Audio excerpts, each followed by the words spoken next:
Сайн төргийн эрхэм үзэгчдээ улс төрчин манлайлагч зорилт телевизийн төслийн ээлжид нэвтрүүлгийн үзэгч та бүхэндээ Америк нэгдсэн улс Вашингтон хотоос хөтлөн хүргэж байна. За бид яг одоо Америк нэгдсэн улсын олон нийтийн хайр хүндэтгэлийг хүлээсэн. За Америк нэгдсэн улсын 16 дахь ерөнхийлөгч Авраам Линкольны буухан буюу за хүндэтгэлийн хөшөөний өмнөөс энэхүү нэвтрүүлгээ хөтлөн хүргэж байна. Америк нэгдсэн улсын нийслэл хотын одоо зөрхөн талд гэж хэлж байна. Төрцгийн одоо байшин буюу тэр одоо капитал харагдаж байгаа энэ өнцгдөр яг голд нь бол одоо харандаа хөшөө байрлаж байгаа. За тэгээд хамгийн эндэлт нь бол Авраам Линкольны буухан байрлаж байгаа. За Авраам Линкольн гэдэг өөрөө Америк 16 дахь ерөнхийлөгч түүхэндээ бол иргэний дайны үеийн боолчлын эсрэг тэмцэжсэн хамгийн алдартай ерөнхийлөгч тодорсон байдаг.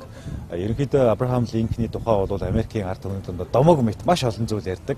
Метр 92 см өндөртэй хамгийн өндөр ерөнхийлөгч. Дээрээс нь маш өндөр тийм одоо гүтгэн малгайтай. Тэр дотор өөрийнхөө бичиг баримтуудыг хадгалж явдаг. За Линкольны үед бол жишээ Emancipation and Proclamation гэж одоо бичиг баримт байгаа. За дээрээс нь бол за хуваагдсан байшин гэдэг ихтгэл байгаа. За дээрээс нь бол Gettysburg-ийн адрес гэж алдартай тийм үгнүүд байна л да. За өөрөө хуульч мэрэгчлээ хүний хувьд бол ер нь бол Kentucky төрөөд за дараад нь Illinois мужи ус гэж бидний хэлдэг одоо Chicago харьяалж байгаа тэр мужи усад бол одоо хуулийн карьераар ажилласан. Тэгээ маш олон сонгуульд ялагдчихсэн ч гэсэн за эцсийн бүлэгт Америк нэгдсэн улсын 16 дахь ерөнхийлөгчөөр сонгогдож чадсан ийм хүмүүс байгаа. Тэгээд манай Монголын залуучууд олон нийт бол Америкийн бас тодорхой цөөн тооны ерөнхийлөгчдийг сайн мэддэг. Нэг нь бол харахгүй Линкольн байгаа. За улс төрчин манлайлагч телевизийн зорилт төсөл болвол залуучуудын оролцоо, итгэл үнэмшилтэйгээр аливаад асуудалд шийдэл хайх нь болцоог хайж байгаа. За энэ ч утгаараа бол Авраам Линкольн гэдэг энэ Америкийн ард түмний дунд үзэл санаагаар мөнгөч чадсан хүний хөшөөн дээр манайхан ярьж танилцж байгаа. За энэс гадна бас бид нэр сургалтын хөтөлбөрүүдээр бас Авраам Линкольны өөрийнх нь үзэл санаа яаж Америкийн энэ ардчлалын үндэс суурьнд нөлөөлж чадсан бэ гэдэг. Энэ бол хамгийн чухал зүйл байгаа. Тэгэхээр энд бас нэг зүйлийг онцлон хэлмээр байна. Тэгээ улс төрчин манлайлагч төслийн залуучуудын маань урилгаар Монгол улсын ерөнхийлөгч асан нацгийн баг банд ирж бас илтгэлэгц уншиж санаа бодлоо хуваалцахдаа яах аргагүй бас хүн улс төрд нэгэнд одоо ард түмнийхээ төлөө гэсэн чин сэтгэлтэйгээр зүтгэж байгаа хүн бол аливаад уухгүй одоо тууштай байх нь эцсийн үр дүнд хүрдэг юм а гэдгээр яах аргагүй Америк нэгдсэн улсын 16 дахь ерөнхийлөгч Авраам Линкольны тухай одоо жишээ татан ярьж байсан нэг санаж байна л да яг юм чи. За ингээд та бүхэн манай нэвтрүүлгийг тухлан сууж хаалга үзнэ. Залуусын оролцоог дэмжигч Unitel Group. Ерөнхий ивент тэтгэгч яг одоо яг эндээс Pepsi брэнд. Ерөнхий ивент тэтгэгч хөгжилд хүргэх Монголын жигүүр Хүннүү Air. Ивент тэтгэгч дэлхийд танигдсан Монгол брэнд. Улс төрд шинэ манлайлагч телевизийн зорилт төслийн шилдэг оролцогч Нямбалын Баттулга. Энэ төслийн талаар хамгийн анх манай эхнэр надад хэлсэн л дээ. Хэсэг хугацаанд бодсон л да. Тэгээд төслийн талаарх мэдээллийг үзээд сайт руу орж танилцаад тэгээд тэрний дараа шийдвэрээ гаргаад эхнэртэйгээ дахид зөвлөлдөөд за тэгээд орё гэсэн тийм шийдвэр гарсан да. Улс төрд шинэ манлайлагч телевизийн зорилт төслийн шилдэг оролцогч Нямбалын Баттулга. Улс төр шинэ манлайлагч төслийн шилдэг оролцогч Нямбалын Баттулга. Надад шийдэл байна. Зөв жолооч. Нийслэл хотод бүртгэлтэй 350 мянга гаруй тээврийн хэрэгсэл байдгаас өдөр тутамд 120 мянга орчим автомашин замын хөдөлгөөнд оролцдог гэсэн тооцоо байна.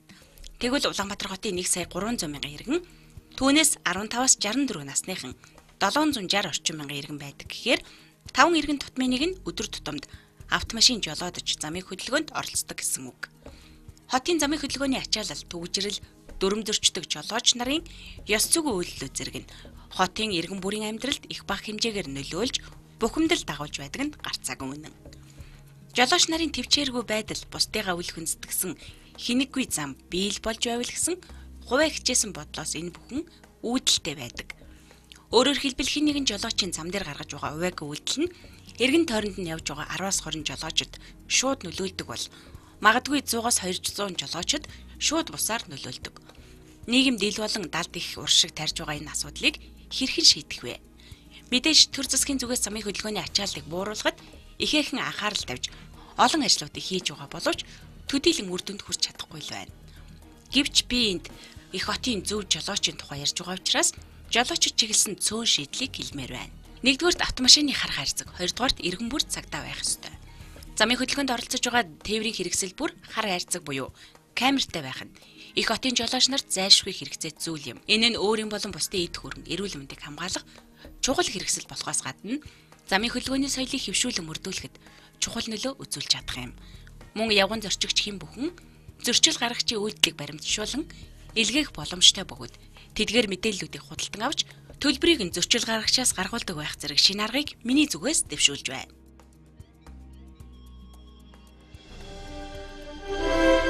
Улс төрд шинэ ман лайлагч, телевизийн зорилттой төслийн шилдэг оролцогч Нямбалын Баттул. Тухайд ч бид их олоолаа байлаа шүү дээ. Дөнгөж одоо 2 дугаар шатны жил авалт явж байсан учраас. Тэгээ маш олон залуучуудын маш олон санааг сонсч ирсэн. Яг тэр бид нар бүгд нэг нэгнийхээ өмнө тайзан дээр гараад бүгд бусад өрсөлдөгчд маань сууж байхад одоо өмнө өөрийнхөө илтгэлийг тавьж ирсэн учраас нэгдүгээрт өөрийнхөө илтгэлийг одоо тэдгээр хүмүүст хүргэх шүүгчдэд ойлгуулах гэдэг утгаараа их өөрөө хичээж чармааж тайлгнажсэн. Хоёрдугаарт бол мэдээж бусад оролцогчдынхаа бас гаргаж байгаа шийдэл санааг маш олныг сонссон. За иргэн бүр цагдаа мэдээж одоо замын хөдөлгөөний соёлыг хэвшүүлэхэд хүн бүхэн одоо оролцох боломжтой, өөрөөр хэлбэл гар утсаараа видео болон фото зургуудыг авч баримтжуулаад системд илгээх, мөн цаашлаад түүндээ урамшуул авч орлого олж авах юм боломжтой болно гэсэн. Тэрийг мөнгөнд нүгээр урамшуулдаг бол нэг юм бол бас байж болно. Хамгийн гол нэг ч өөр амьдрал бодиттой болоод эхлэх. Тэгтээ дөнгөж торгуулах нь тодорхой хувийг л тий. Ингээд наад ч юм бол надад таалагдж баярлалаа. Үнэхээр мундаг. Яг телевизийн нэвтрүүлгийг зохион байгуулж байгаа ажлын албаныхантайгаа ч юм уу одоо анх одоо танилцаж анх UBS-ийн эфирт гарч исэн одоо бичлэгийн камерын өмнө байсан тэр үеуд байгаа учраас мэдээж өртөөс хизээш мартагддаггүй. Тэгээ маш тийм дурсамжтай тод санагдчихэдэг. Энд нэмдээ төсөлд маань хамтран ажилласан ивент тэтгэгч байгууллагууд, хамтран ажилласан шилдэг ихтэй сургуулиуд, сонгогдож хамтарч оролцсон нийт иргэдэд, нийт тамирчин залуустаа энэхүү төслийг амжилттайгаар зохион өндөрлөж байгаа 20 багийнхаа гишүүдэд баяр хүргэе. Төслийн маань бол хамгийн одоо ирч хүчтэй оргилсан маш их бүтээлч тийм үе байсан гэж боддог. Яагаад тэгэхээр 20 залуучууд нийтдээ одоо 4 баг хуваагдаад нэг баг нь 20 хүнтэй 20 залуучууд баг болж ажиллаад нэгэн зорилгын төлөө бүгдээрээ одоо хичээл зүтгэл гаргаж ажиллаж байсан учраас тухайн үед одоо багаар хийжсэн бидний тэр төслүүд маш их өргөн цар хүрээтэй, маш өндөр бүтээмжтэй хүмүүст их хүрч чадсан айгуу тийм сайхан үе байсан л да. Би гүнсэн нэрлэнэ. За ер нь хэтэрхий их ярьдаг мөртлөө эсэргээрээ хүнийг сонсож чаддгүй, хүнийг хүлээн зөвшөөрч чаддгүй тийм хүн болов уу гэж бодоод байгаа. Одоо нэгэнт саналаараа гараад ирвэл одоо хүлээн зөвшөөрөхөөс аргагүй байдалд хүрэх баг. За мэдээж хамгийн хэцүү үе нь бол тэр тэгж том ажлын ард гарчаад дотроосоо одоо нэгнийхээ эсрэг санал өгч нэгнийг хасах тэр үе бол мэдээж их хэцүү байсан. Гэхдээ бол мэдээж шоу нэвтрүүлэг гэдэг утгаараа зайлшгүй тийм шаардлагатай бол тулгарч байсан л да. Мэдээж одоо би бол сайнаар нь л илүү их дурсахыг хүсэж байна. Тэгэхээр маш их бүтээмжтэй, маш гоё сайхан үеэс одоо болтол манай 20 багийнхан бол би тэгээ байнгын холбоотой. Одоо хасагдсан оролцогч маань хүртэл одоо биднийг дэмжиж байг одоо ингэж хамтарч ажиллаж оролцож ингэж явж байгаа маш сайхан хамт олон болсон. Улс төрд шинэ ман лайлагч, телевизийн зорилттой төслийн шилдэг оролцогч Нямбалын Баттул. 20 хүний донд ингээд яг баг болж ижил төвшөнд ажиллаад эхлэхээр мэдээж одоо зарим тохиолдолд бусдыг хүлээн зөвшөөрөх, сонсох, бусдыг дэмжих, хамтарч ажиллах тийм шаардлагууд маш их гарч ирсэн. За дээр нь мэдээж ажлын одоо өөрийн хувийн ажил амьдрал бизнесээс гадна дахиад бас ингээд телевизийн төслийн ажлыг хавсаргаад эхлэхээр цаг заавын хувьд нэлээ их шахуу болж эхэлсэн л дээ. Тэгэхээр тэр нэг цагийн менежмент одоо өөрийгөө хэдийд нь амарч хэдийд нь ажиллах уу, хэдийд нь ажлынхаа бизнесийнхаа ажлыг хийх үү, хэдийд нь төслийнхаа ажлыг хийх үү гэдэг цагийн хуваарилтыг бас нэлээд сайн хийж сурч байгаа юм болов. Ер нь залуучууд бол зөвхөн ярих биш те хин нэг одоо муул цайлах эсвэл нэг хоолны ширээний ард ч юм уу ингээд амны зугаа олгож өнгөрөх төдийд биш одоо аль болох өөрөө ингээд манлайлж бүтээж хийж ингэж болдгиймаа гэдгийг харуулсан тийм одоо зөв нэвтрүүлэг болсон болов гэж боддог. Би ч гэсэн өөрийгөө бол бас тодорхой хэмжээнд одоо өдөрдөгч манлайлагчийн хэмжээнд ажилладаг гэж бодож исэн боловч одоо бас хараахан үгүй гэдгийг үгүй байсан юм байна гэдгийг бол энэ нэвтрүүлгээс ойлгож байгаа юм да. Ягаад тэгэхээр би бол зөвхөн өөрийнхөө төлөө ажилладаг байсан юм байна те. Яа тэгэхээр одоо энэ төсөлд оролцоод 20 багийнх маань хийсэн оюутнуудын тэтгэлэг хөтөлбөр гээд харахад одоо 27 оюутныг одоо сургууль соёлтой болгочлоо ч гэдэг юм.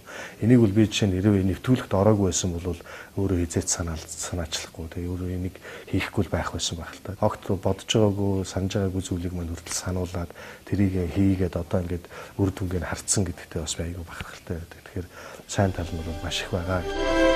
Улс төрд шинэ ман лайлагч, телевизийн зорилттой төслийн шилдэг оролцогч Нямбалын Баттул.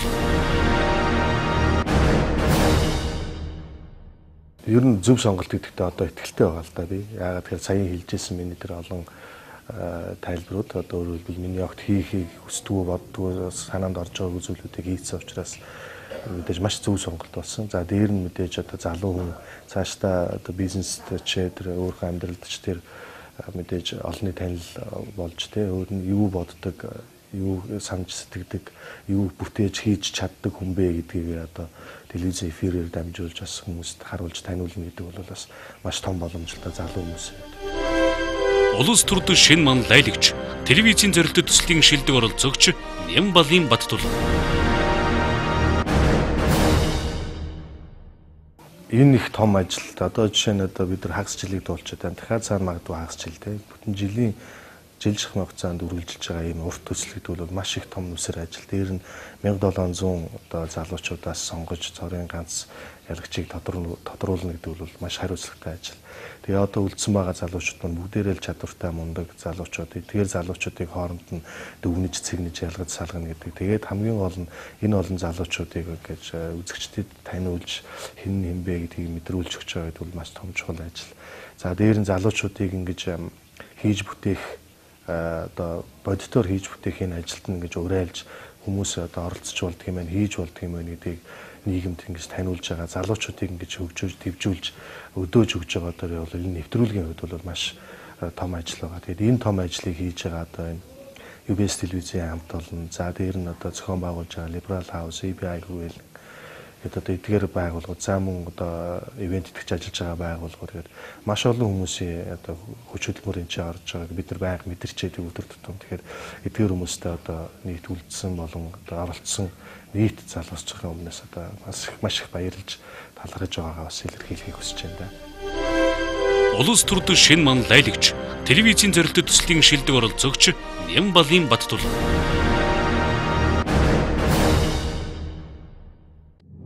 Залуусын оролцоог дэмжигч Unitel Group. Ерөнхий ивент тэтгэгч яг одоо яг эндээс Pepsi брэнд. Ерөнхий ивент тэтгэгч хөгжилд хүргэх Монголын жигүүр Хүннүү Air. Ивент тэтгэгч дэлхийд танигдсан Монгол брэнд Говь. Хотод ч сар шин өргөн дэлгэр болд юм байна. Ах нь ингээ хөдлөе дөө. За. Үгүй яа. Сууж гараа. Хүй, агуудаа ирж байгаа. Мянгад малж байхдаа ямар бэлэг өгөх юм бэ хоёлаа. Харин ээ. Баргийн тоохгүй дээ. Минийхөө бэлгэндээ явлаа. Тийшлээ. Хундан цагаана бэлгэлүүл ямар уу? Нэрээ тгий. Алин хааш. Хурвыны даллаг болсон хундан цагаан картад идэгье. Шинэхэн гарсан Unitel-ийн картаар шинийн 8-ны дотор амжид цэнэгэл байс. Дахин арвжих давхар бэлэгтэй дандаа үржих ариун бэлэгшээлтэй юм аа. Ах минь. Гэлала. Тал дүүрэн бэлчих хундан цагаан сүргээс таалан бэлэгшээж хургтай хонь нэгийг зүсэлье ахын. Сар шинийн бэлгийн карт худалдаанд гарлаа. Хундан цагаан бэлгийн картаар шинийн 1-ээс 8-ны хооронд дансаа цэнгэлгээд цэнгэлсэн картын нэгжээ 2 дахин арвижуулан аваарай. 10 ширхэг бэлгийн карт бүрт нэгийг бэлгэнд. Сар шиндээ сайхан шинлээрэ. Unitel Group.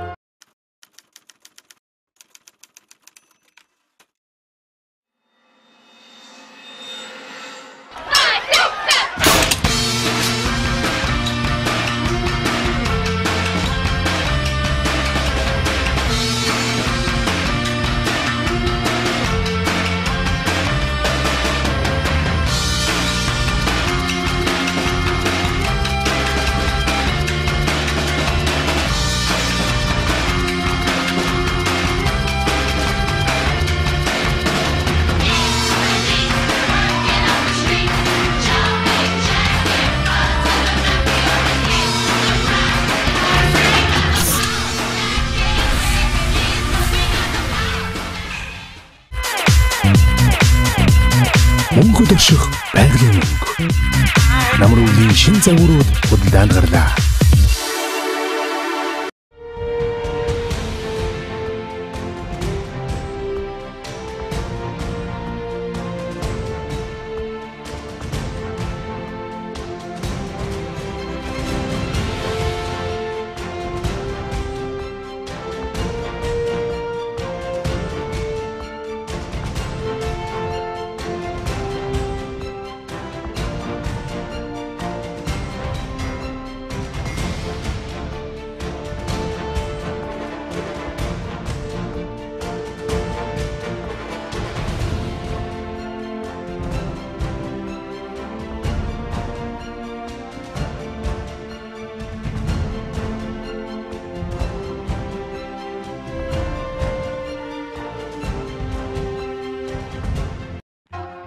Хотод ч сар шин өргөн дэлгэр болд юм байна.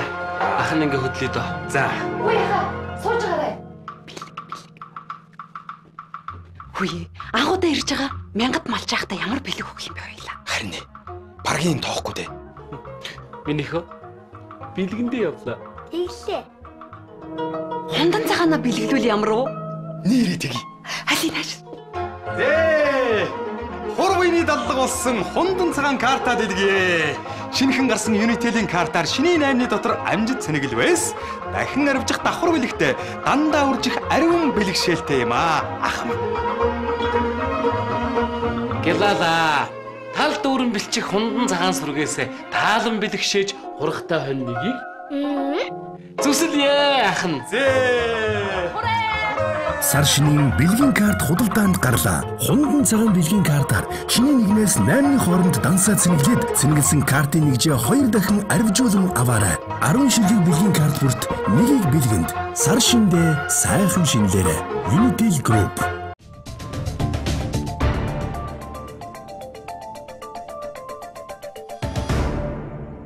Миний өнөөдөр сонгож явсан хууль тогтоомж бол 2008 онд улсын хурлаас баталсан үндэсний хөгжлийн цогц бодлогын тухай тогтоол юм.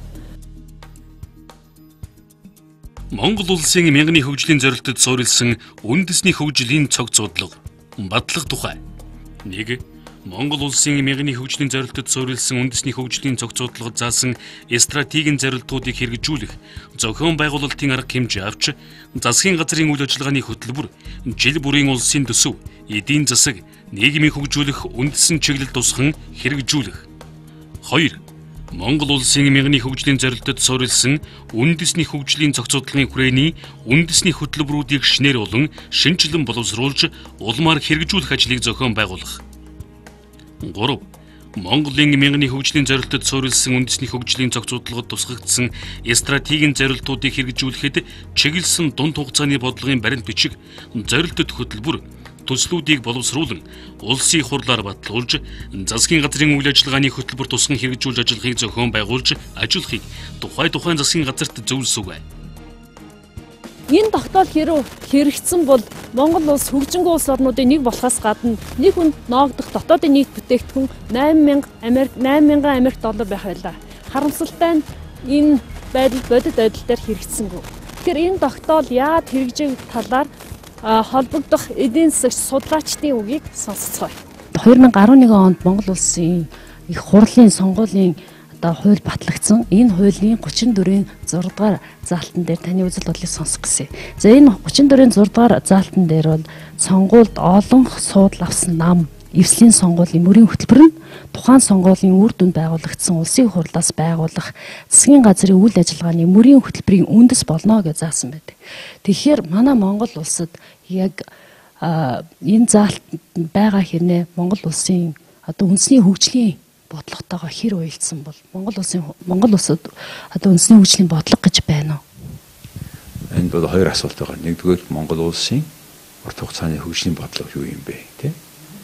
Хоёрдугаар тэрэнд улс төрийн намууд тэдний мөрийн хөтөлбөр нь төр засаг авсны дараа яаж уялдах вэ гэсэн их чухал заалт л да. Тэгэхээр нэгдүгээр Монгол улсын улс төрийн намууд сонгуулийн үеэр нэг юм ярьж байна. Төр засгийн эрхэнд авмагцаа шал өөр юм ярьж байна. Жишээлбэл татварын бодлогын тухай одоо өнөөдөр төр эрхэнд байгаа нам чинь татварын бодлогын тухай шал өөр юм ярьсан шүү. Чөлөөлнө, буцаж өгнө, байхгүй болгоно энэ. Одоо нэмнэгээ яриад явж шүү. Жишээлбэл нэг талаас. Нөгөө талаас сүүлийн үед аль нэг улс төрийн нам төр ирэх барихгүй байна. Ерөнхийдөө хамтарч барих хандлагатай болчлоо. Энд сайн тал нь юм урагшаа явуулна гэж ярьж байгаа. Саар тал нь болохоор Монгол улс төрийн сөрөг хүчингү болчихж байгаа. Хоёр том нам нь хоорондоо нийлж гэр. Тэгээ энэ бүхний үр дүнд тэр сөрөг хүчний биш байхгүй нөхцөлд хоёр нам нийлээд өөрсдийнх нь ашиг сонирхол юу байна гэдгийг иргэдийнхэн ашиг сонирхолоос төрүүлж тавьж байна. Жишээлбэл тэд нар дахин сонгогдохын төлөө л алхам хийнэ гэхээс биш маргаашгүй яасан ч хамаагүй гэсэн маягаар хандж байна. Эний илэрлэл нь өнөөдөр зэд авчих. Юунд авах ярихгүй байна шүү бас. Тэгээ авцсан тийм. Өнөөдөр зэд авчих. Нөгөөдөр тэгээ төлчихнө гэдэг байгаа байхгүй. Тэгэхээр энэ юутай холбоотой вэ гэхээр таны хоёр дахь асуулт. Монгол улсын урт хугацааны бодлого юу юм бэ гэж. Жишээлбэл тэр урт хугацааны бодлого гэдэг нь хүн болгонд ойлгомжтой. Хүн болгон, компани болгон амьдрал үйлээ тэрэндээ зохицуулдаг нэг юм байх нь. Жишээлбэл Сингапур улсын холын хараатай бодлого нь бол 25 жилээр тавьсан зорилго нь одоо тэрчмээр 25 он гэхэд байхаа. Сингапур улс 4 хүүг байна. Бид одоо хамгийн сайхан одоо бүс нутгийн бизнесийн төв хамгийн сайхан орон гэр болно гэж хэлсэн байна. Тэгэхээр Монгол улс одоо бид айгүй олон жил ярьж байгаа байхгүй юу? Эдийн засгийн хаб болно гэж ярьлаа тийм. Хизээ болохын хэн болгож байгаа юм. Ерөнхийдөө монголчууд нэг тодорхой зорилго тавиад бүгдээрээ тэрэн дээр нэгдээд тэрний төлөө ямар ч нөхцөлд явж идэг ийм л бодлого гаргаж чадвал бид тэрийг улс орны эдийн засаг урт алсын хараатай бодлого байна гэж. Тэр их тодорхой хэлмээр байгаа байхгүй юу? Тий. Тэгээ харамсалтай нь түрүү яг таны ихний асуултан дээр байсан улс төрийн намуудын тэр програмд орсон юм заалтууд нь тэр төрийг авсан тохиолдолд тэр тухайн засгийн газрын улсын хурлынх нь үйл ажиллагааных нь суур болж чадахгүй байгаад асуудал байна. 2008 онд үндэсний хөгжлийн цогц бодлого гэдгийг улсын хурлаас 12 дугаар тогтоол гэж гаргасан байгаа. Тэр уг нь бол үндэсний хэмжээний бүр 15 жилийн бодлого гаргацсан хэрнээ яагаад намууд энийг мөрдөхгүй байгаа юм бол энийг эрх зүйн зохицуултыг нь хийж өгөхгүй бол намууд ялангуут л өөрснийхөө мөрийн хөтөлбөрийг засгийн газрынхаа одоо хөтөлбөрт тусгаад байна. Тэгээ асуудал нь нэгдүгээр их олон хууль журам биелэгдэхгүй байгаа. Ер нь Монгол улсын засаглалд одоо жишээ сайн ярьсан та нэг тогтоолын ярьж байна. Энэ бодлого чинь тэр програмд тусгах ёстой гэж заасан за. Ер нь Монгол улсын нийтийн засаглалд ер нь 4 хэсгээс бүрдүүлдэг энэ засаглалын цикл гэдэг нь тойрог нэгдүгээр төлөвлөх, гүйцэтгэх, буюу хийх, хянах, засах гэж 4 тойрог байх хэрэгтэй. Дэмингийн тойрог гэж бас ярьдаг. PDAC гэдэг. Planning, doing, checking, acting гэж PDCA. Тэгэхээр Монгол улсад яг энэ хяндаг тогтолцоо нь хурамч байна. Өөрийнхөө төрийн хяналтын газар гэдэг өөрийгөө хянах юм гинэ. Тэгээд худлаа улс төрчдөд тааруулаад ингээд бид нарыг нүглийн нүдийг гурлаар хуураад төр засгийн хийж чадахгүй байгаа юмыг чадахгүй байгааг нь хэлэхгүй байх юм. Тэм учраас миний бодлоор бол тэр хяналтын хэсэг дээр нь нийгэм даяараа идэвхтэй оролцсон. Ялангуяа төрийн бус байгууллагууд орсон. Тэгээд тэр бүх төлөвлөж байгаа зүйлд нь тэр бүх төсөвтэй ажлуудынх нь 1 юм уу 2% нь хяналтанд нь оруулсан тийм өөрийн төсөвтэй байж ээж бид альва нэгэн ажлын төлөвлөгөөгийн биелэлтийн хянаад юу нь болохгүй байгааг хэлсний үндсэн дээр засаад явах учиртай. Тэгээд Монгол улсад өнөөдөр тутаж байгаа юм бол хянах, шалгах, засах. Түүнээс ярьсан төлөвлөснөрөө болсон бол Монгол үдид одоо диважингаас өндөр хөгжилтэй орн байхгүй. Энэ аливаа улс орны хөгжлийн тулгуур бол стратеги төлөвлөлттэй байх хэрэгтэй. Тэг бусад улс орны жишээг хараад үзэхэд бол Япон, Сингапур гэдэг ч юм уу, Чил, Ботсвана гэдэг ч юм дандаа тийм урт хугацааны дунд болон урт хугацааны стратеги ер нь 15-20 жилийн хугацаатай юм стратеги үндэсний хэмжээний стратеги боловсруулсан байж байгаа. Үндэсний хөгжлийн зохис бодлого маань амьдрал дээр бол хэрэгжилт бол үндсэндээ байхгүй гэж хэлж болно. За очиж шалтгаан нь юу вэ гэхэлэр ерөөсөө аливаа улс төрийн нам хүчнээс улсын хурлын сонгуульд оролцох үед бол энэ сонгуульд оролцох мөрийн хөтөлбөрөөр боловсруулдаг байгаа. Тэр мөрийн хөтөлбөр дээр бол боловсруулахдаа үндсэн суурь нь болохоор энэ мянган зорилт суурьсан үндэсний хүчний зохиц бодлоготой суурилж мөрийн хөтөлбөрөөр боловсруулсан байх шаардлагатай байдаг. Хэрвээ тухайн сонгуульд оролцсон улс төрийн хүчин эрх барих, сонгуульд олонх болоод эрх барих юм бол үндсэн суурь нь болохоор үндэсний хүчний зохиц бодлоготойгоо уялдсан мөрийн хөтөлбөртэй болчихж байна гэж байгаа.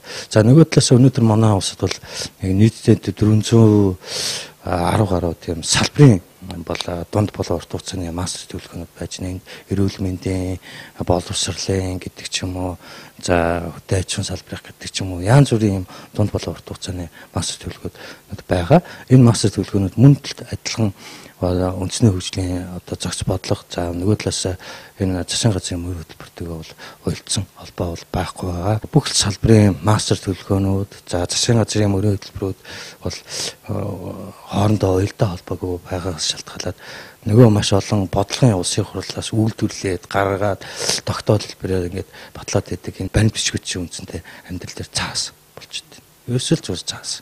Олон хулсан нам өөрснийхөө мөрийн хөтөлбөрийг засгийн газрын мөрийн хөтөлбөрийн үндэс болгоно гэдэг ийм заалтын дагуу өөрснийхөө одоо мөрийн хөтөлбөрийг засгийн газрын үйл ажиллагааны хөтөлбөртөд тусгаад идэг. Тэгэнгүүт эргээд нөгөө үндэсний хөгжлийн цогц бодлоготойгоо зөрчилдөд идэг. Та энэ дээр ямар тайлбар хэлэх вэ? 2007 оноос 8 оноос хойш Монгол Улсын эдийн засгийн нөхцөл байдал бол өөр болсон. Өнгөрсөн бараг одоо нэг 7-8 жил бол өнгөрчлээ. Нэгдүгээр бид нар Монгол Улсын энэ мянган хөгжлийн зорилт суурьсан үндэсний хөгжлийн зохиц бодлогоо бол шинжлэх зайлшгүй шаардлагатай. Өнөөгийн нөхцөл байдлын шинжилгээнүүдийг хийгээд ямар салбаруудыг илүү их приорити эренб дараатаа хөгжүүлэх вэ гэдгийг үндэсний хэмжээнд баг маш стратегийн тодорхой ийм бодлогуудаа гаргаад ирчих ёстой. Тэр бодлогуудаа гаргаж ирснийхээ үндсэн дээр сонгуулийн тухай хууль, за мөн төсвийн доктортой байдлын тухай хуулийн дээр ч бас заагаад өгсөн байж байгаа. Ерөөсөө энэ үндэсний хөгжлийн урт хугацааны стратеги төлөвлөлтөөгөө энэ сонгуульд оролцох төлөвлөгөөтэй энэ сонгуульд оролцох улс төрийн хүчин намууд нь мөрийн хөтөлбөрөөр тэрнээр суурилж боловсруулах хэрэгтэй гэдэг ийм критерий гэдэг ч юм уу шалгуурыг тавиад өгчих хэрэгтэй. Ингээд шалгуурыг тавиад өгсөн тохиолдолд бол цаашдаа энэ хоёр зөрчилдөөн бол багасаад эхэлнэ гэсэн үг. Монгол улс урт хугацаанд хөгжүүлэхийн тулд нэгдүгээр үндэсний хөгжлийн цогц бодлогоо шинжилэн боловсруулах, хоёрдугаар улс төрийн намууд эвлэлд нэгдэж өөрсдийн мөрийн хөтөлбөрөө урт хугацааны хөгжлийн бодлоготой тулгуурлаж үүнийгээ эдийн засгийн эрх зүйн орчинг бүрдүүлж чадах юм бол урт хугацааны бодлого хэрэгжиж Монгол хүн сайхан амьдарч чадна.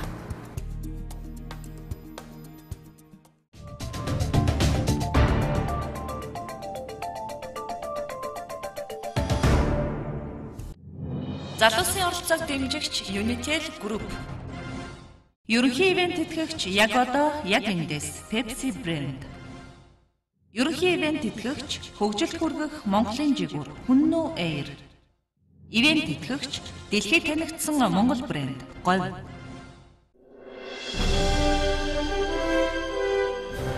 Улс төрийн шинэ манлайлагч зорилттой телевизийн төслийн шилдэг оролцогч Баттүрийн Золзая. Шинэ тухай мэдээллийг сайтаас олж харсан.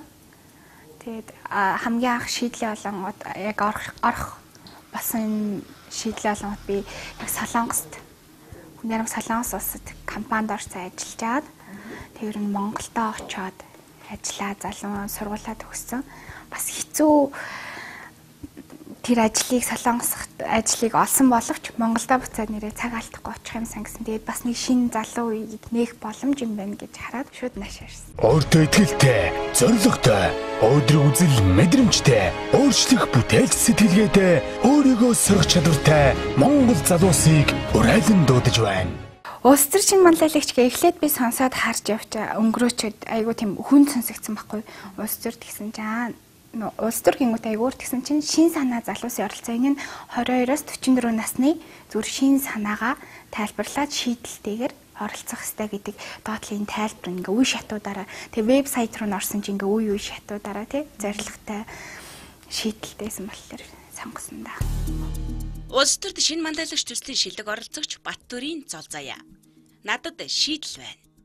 Эрч хүч инээдхөр итгэл найдвар дүүрэн оюутан насыг давж амьдралын алтан босгоор алхан орж байгаа миний бие нийгмийнхээ хөгжилд хувь нэмрээ оруулах хүсэлтэд хөтлөгдөн зориг шулуудаж бодолдоо тээж явдаг нэгэн шийдлээ хуваалцъя гэж бодсон юм. Хүний нийгэм бүрэлдэн тогтсон цаг үеэс эхлээд хүн төрлөختөн аз жаргалтай амар тайван сэтгэл дүүрэн нийгмийг бүтээхээр алхам тутамдаа дэмүүлж ирсэн.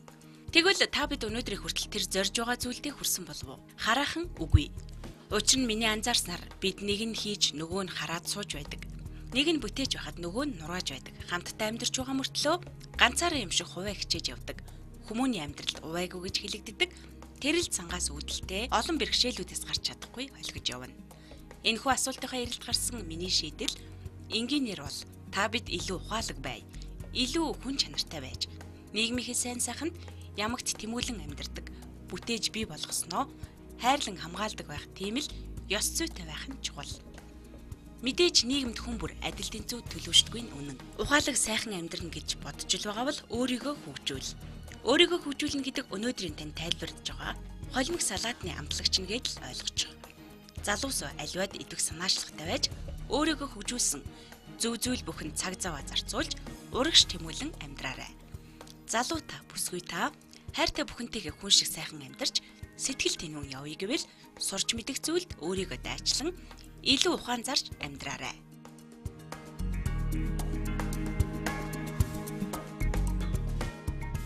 Анх бол нилээдгүй бэлтдэг, орхихоо өмнө бол самдардаг. Одоо олонгууд за гинт юм заах ингээ өөрийнхоороо яриад надад байгаа миний дотор байгаа юм чинь. Ингээ одоо олонгууд аюу чөлөөтэй болсон. Ер нь бол өөрийгөө нээхэд маш зүйлийг сурч авсан. Би магадгүй 4 жилж бай зарим хүмүүс хичнээн жил сураад олж мэдрэхгүй мэдрэмжүүдийг маш богино хугацаанд бас мэдэрсэн юм шиг санагдсан. Энийг дэвшүүлж байгаа зөвхөн хөтөлбөр нь өнөөдөр нийгмийн хурдыг дундаж биш, удаан биш, маш хурдцтайгаар явуулж болох олон улсын жишгт нийцсэн оюутан залуусын нийгмийн идэвхийг идэвхжүүлэх бодлого юм аа. Зүгээр л шүүмжлэх бол өнөөдөр амархан зөвхөн хөтөлбөр нь зөв шийдэл мөн идэвхтэй санаачлаг гэж би бодож байгаамаа.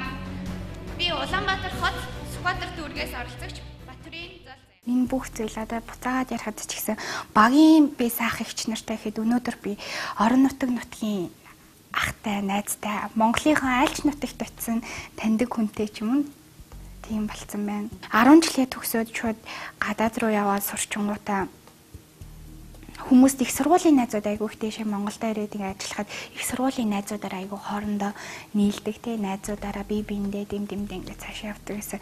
Надад их сургуулийн найз юм хэрэг гадаад дэдэг найзууд би Монголд ирээд байхан бусад хүүхдүүд болоод манай их сургуулийн найзууд гэл дандаа ингэ байдаг хаад надад тийм хамт олон байхгүй байх гэдэгтээс нэг жоохон атаархах биш зүгээр яг гоё юм да гэж бас бодогддог байсан чи надад тэрнээс илүү бас ийм гоё хамт олонтой байсан даа.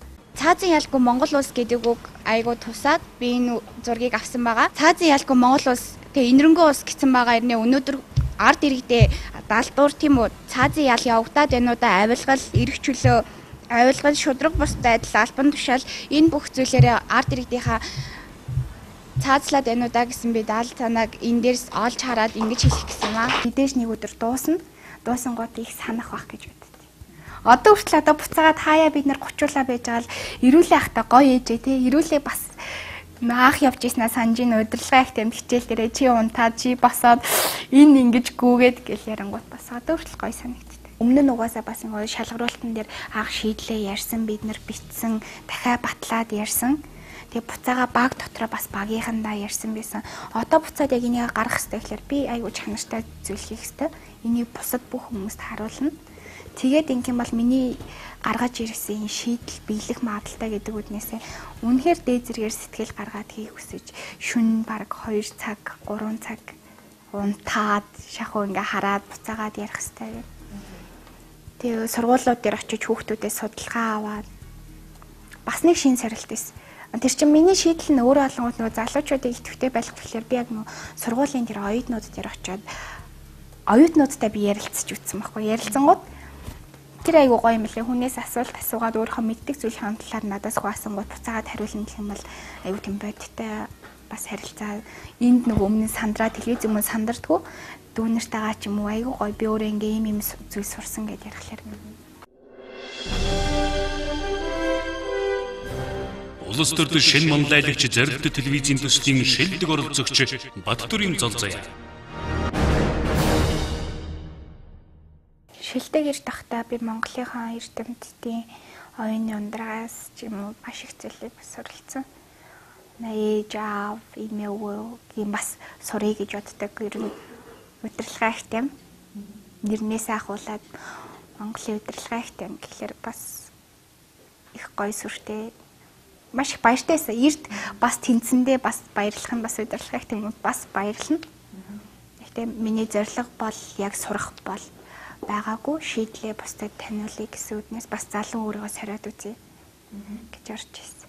Гэхдээ ийм оюуны ундраагуудаас суралцаад явж байгаа маш их баяртай. Энийг дэвшүүлж байгаа зөвхөн хөтөлбөр нь өнөөдөр нийгмийн хурдыг дундаж биш, удаан биш, маш хурдцтайгаар явуулж болох олон улсын жишгт нийцсэн оюутан залуусын нийгмийн идэвхийг идэвхжүүлэх бодлого юм аа. Зүгээр л шүүмжлэх бол өнөөдөр амархан зөвхөн хөтөлбөр нь зөв шийдэл мөн идэвхтэй санаачлаг гэж би бодож байгаамаа. Би Улаанбаатар хот Сүхбаатар дүүргээс оролцогч Баттүрийн Золзая. Улс төрд шинэ манлайлагч зорилт телевизийн төслийн шилдэг оролцогч Баттүрийн Золзая. Залуусын оролцоог дэмжигч Unitel Group. Ерөнхий ивент тэтгэгч яг одоо яг эндээс Pepsi Brand. Ерөнхий ивент тэтгэгч хөгжилд хүргэх Монголын жигүүр Хүннүү Air. Ивент тэтгэгч дэлхийд танигдсан Монгол брэнд Говь. Америк нэгдсэн улсын одоогийн ерөнхийлөгч Обама ерөнхийлөгчийнхаа тангархыг өргөхдөө нөгөө гар тавьж тангараг өргөсөн Библи нь Абрахам Линкний тангараг өргөсөн Библи байсан гэж би уншижсэн. Тий, Америкийн ерөнхийлөгч дундаас маш сонирхолтой статистик гардаг л да. Жишээлбэл одоо 10 хүн тутмын 8 минутад сэргээ алга хассан. Дээрээс нь хуульч тэгээд одоо Сенатын танхимын 100 хүний бараг 60-аад нь хуульч мэрэгчлээ хүмүүс байдаг л да. Тэр бол хууль тогтоох байгууллагад бол хуульчид төлхөө ордог. Abraham Lincoln хэлсэн алдартай үг бол government of the people, by the people, for the people shall not perish from the earth гэж одоо хэлсэн үг байдаг. Энэ юу гэсэн үг гэхээр ард түмний төрүүлсэн ард түмний төлөө ард түмний засгийн газар энэ дэлхийн ертөнцийн хөрснөөс арчигдан одох ёсгүй гэж хэлж байгаа. Тэгээ энэ одоо өгүүлбэрт ерөөсөө засаг төрийг ард түмэн одоо барьж явах ёстой. Засаг төр нь өөрөө ард түмнийхэн төлөө ажиллах ёстой гэдэг гол одоо гүн ухаан буюу философи байгаа юм. Тийм ч учраас манай жишээлбэл одоо иргэний оролцоо, шууд ардчлал гэдээ ярьж байна. Дээрээс нь одоо 20 хэдэн жилийн өмнөх Монгол улсын шинэ ардчилсан үндсэн хууль, за сүүлийн 25 6 жилийн өмнө болсон энэ ардчилсан хөдөлгөөн буюу бидний хэлээр хувьсгал энэ бүх үйл явц чинь өөрөө энэ төрийг л ард түмний мэдлэлд ард түмний төлөө ажиллахын төлөө байгаад байгаа. Тийм ч учраас хүн төрөлхтний ардчлалын энэ одоо өв санд энэ айс савд Линкольны хэлсэн үг үйл хэрэг бол маш чухал. Нөгөө талаас бас Линкольны хувьд бол маш сонирхолтой хувь хүн л дээ. Жишээлбэл одоо Кеннеди энэ хоёрын чинь одоо нөгөө ижил төсөөтэй талуудыг нь бичсэн, харьцуулсан маш олон зүйлүүд байдаг. За гэх мэтээр ингээд нэгдсэн улсын түүх соёлтой танилцсангаа манай шилдэг 30 оролцогчд маань бас зөвхөн Америк нэгдсэн улс төдийгүй дэлхийн улс орнуудад за амжилттайгаар хөгжиж байгаа төрийн жишээ. За ямар тохиолдолд бас амжилтгүй болох жишээнүүдийг адилхан хоёр талаас нь харьцуулж үзээд Монгол орныхоо өвөрмөц онцлогтой уялдуулсан байдлаар ингээд судалж байгаа. Энэ бол маш амжилттай болж байна. За ингээд улс төрчин манлайлагч төслийнхаа цуврал нэвтрүүлгийн өнөөдрийн дугаарыг үзэгч та бүхэндээ хүргэлээ. За залуучуудын маань манлайллын хөтөлбөр амжилттай үргэлжилж байна. Тэд маань бас зөвхөн суралцах, лекцэнд суух, үүний хажуугаар бас Америк нэгдсэн улсын түүх дурсгалт газруудаар танилцж, танхимаар авсан онлын мэдлэгээ яг бодит байдал дээр бас тунгаан харж харьцуулж судлах юм боломжийг бас энэхүү төсөл маань олгож байгаа. Тэгээд төслийн маань байнга сонгон үздэг үзэгч та бүхэндээ баярлалаа. Дараагийн нэвтрүүлгээр эргээд уулзъя. Баяртай үзэгчтэй. Баяртай үзэгчтэй.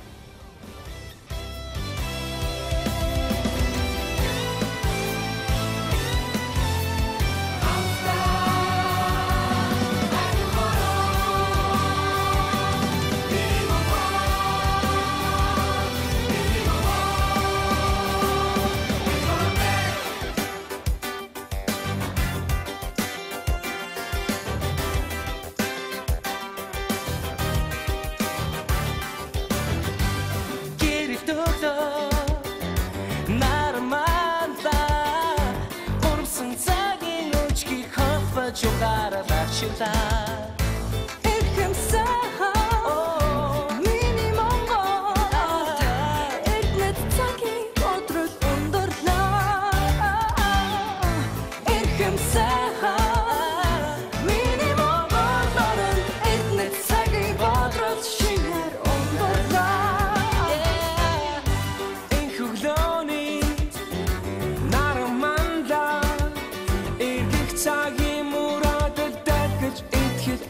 Харамсаг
хайртай